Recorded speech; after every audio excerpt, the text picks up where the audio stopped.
2024 का चुनाव उत्तर प्रदेश के लिए खास था क्योंकि इस समय बाबा साहब का संविधान लेकर एक तरफ तमाम नेता और राहुल गांधी खासकर साथ में चल रहे थे अखिलेश यादव के। और अखिलेश यादव जिस तरीके से राजनीतिक तौर पर दम भरते हैं इस देश में तमाम पिछड़ों के नेता होने का, तमाम गरीब दबे कुचले शोषित वंचित वर्ग के लोगों के नेता होने के फायदे मानते। लेकिन जिस तरीके की प्रतिक्रिया आपको देखने को मिलेगी राजनीतिक तौर पर रोटियां या हाथ सेकने वाले वो नेता जिन्होंने अपने परिवार से ही तमाम लोगों को किस तरीके से सांसद की सीढ़ी चढ़ने के लिए मजबूर कर दिया, चाहे उत्तर प्रदेश में उनकी खुद की पुत्री अखिलेश यादव की जो नवनिर्वाचित होकर सांसद बन गई है। लेकिन तमाम धर्मों के लोग ऐसे हैं जो पर्याप्त तौर पर सांसद बनने के लिए तैयार हैं या जूझ रहे हैं राजनीतिक सत्ता के लिए, उनको मौका ना देना तो पूरी तरीके से नेपोटिज्म पर भारी पड़ता है। लेकिन इस देश में एक सरकार और बहन जी की जो पैरवी है सर्वजन हिताय सर्वजन सुखाय की, वो तमाम जातियों से आने वाले उन पढ़ाई करने वाले एलाइट लोगों को किस तरीके से मौका देते हैं। बस इन्हीं सभी राजनीतिक स्वार्थ से ऊपर उठकर बहन जी ने 4 बड़ी महिलाओं की जिम्मेदारी दी है उत्तर प्रदेश में खासकर। सबसे पहला नाम है उसमें पूजा अमरोही, जो आगरा की जिम्मेदारी लेकर सामने खड़ी हुई हैं, जो धड़ल्ले से अंग्रेजी बोलती हैं और पेशे से पढ़ी लिखी भी हैं, जिन्होंने मास्टर एमफिल जैसी डिग्रियां ले रखी हैं, पहले भी ये बीएसपी पार्टी में बतौर पर अच्छे कार्यकर्ता के रूप में काम कर चुकी हैं। और दूसरी इंदु चौधरी, जो आजमगढ़ से किस तरीके से संघर्ष कर रही थी और संघर्ष के चलते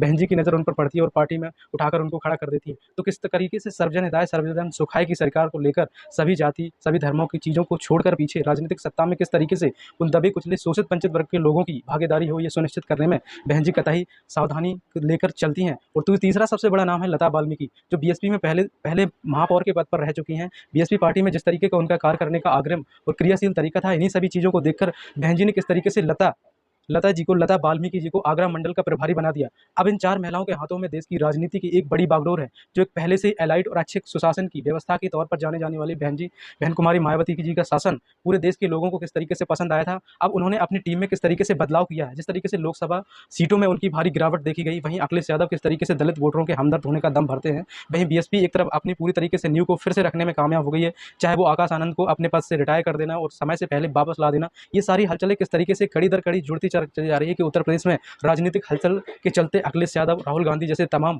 दलित वोटरों के सपोर्टर या हमदर्द अब पूरी तरीके से चौकन्ना हो गए हैं। चाहे फिर हरियाणा में नए एनलो पार्टी के साथ गठबंधन हो, तो बीएसपी पूरी तरीके से अपने आक्रामक तौर पर तमाम राजनीतिक दलों को कैसे टक्कर देने के लिए उत्तर प्रदेश में विधानसभा चुनाव की तैयारी कर रही है। आने वाले समय में किस तरीके से महिलाओं की भागीदारी निरंतर बीएसपी पार्टी के अंदर बढ़ती जा रही है, चाहे वो सशक्तिकरण के नाम पर बीजेपी तमाम लोगों को राजनीति के स्वार्थ चलते पार्टी में लाती तो है, लेकिन वो सही मुद्दों को जनता तक नहीं पहुंचाती। चाहे देश की सबसे बड़ी मंत्री के तौर पर कहे जाने में स्मृति ईरानी, जिन्होंने राजनीतिक स्वार्थ के चलते 400 के दाम वाला सिलेंडर तो अपने सर पर रखकर घुमाया, लेकिन जब वही सिलेंडर के दाम 3 गुने हो गए तो अपनी पार्टी के तमाम आकाओं का प्रचार करने के बजाय वो प्रचार को बंद कर बैठ गई और इस देश के तमाम गरीब लोगों की और पिछड़े लोगों की मजाक उड़ाने में बहुत आगे रही। तभी जनता ने उनको सॉल्यूशन दिया और उनका यहाँ तक कि आज बंगला खाली हो गया। और राहुल गांधी पर जिस तरीके से उन्होंने औने पौने कटाक्ष किए थे और वो कटाक्षों को लेकर राहुल गांधी बरगलाए नहीं, बल्कि उन्होंने शांतिपूर्वक जवाब दिया कि स्मृति ईरानी को आप कुछ भी नहीं कह सकते, क्योंकि हार जीत तो एक जीवन का पहलू है जो चलता रहेगा। लेकिन स्मृति ईरानी को बाद में भी इज्जत देने के तौर पर राहुल गांधी एक अच्छे नेता के तौर पर उभर गए हैं। लेकिन वहीं राजनीतिक तौर पर देखें तो राजनीतिक तौर पर जमीन जिस तरीके से इख्तियार की जा रही है, तैयार की जा रही है उत्तर प्रदेश में, वो देखने काबिल है। बहन जी किस तरीके से 4 महिलाओं को जगह देकर अपने आप को ये साबित कर देती हैं कि ये पार्टी सर्वजन हिताय और सर्वजन सुखाय के उस स्लोगन को पूरा करने में कतई बेचैनी और असावधानी का सामना नहीं करेगी। अगर आप हमारे साथ नए हैं तो हमारे चैनल पर जरूर जुड़ें, अपने साथी और मित्रों को जरूर शेयर करें ताकि बहुजन मीडिया को बल मिल सके। जय भीम, जोहार।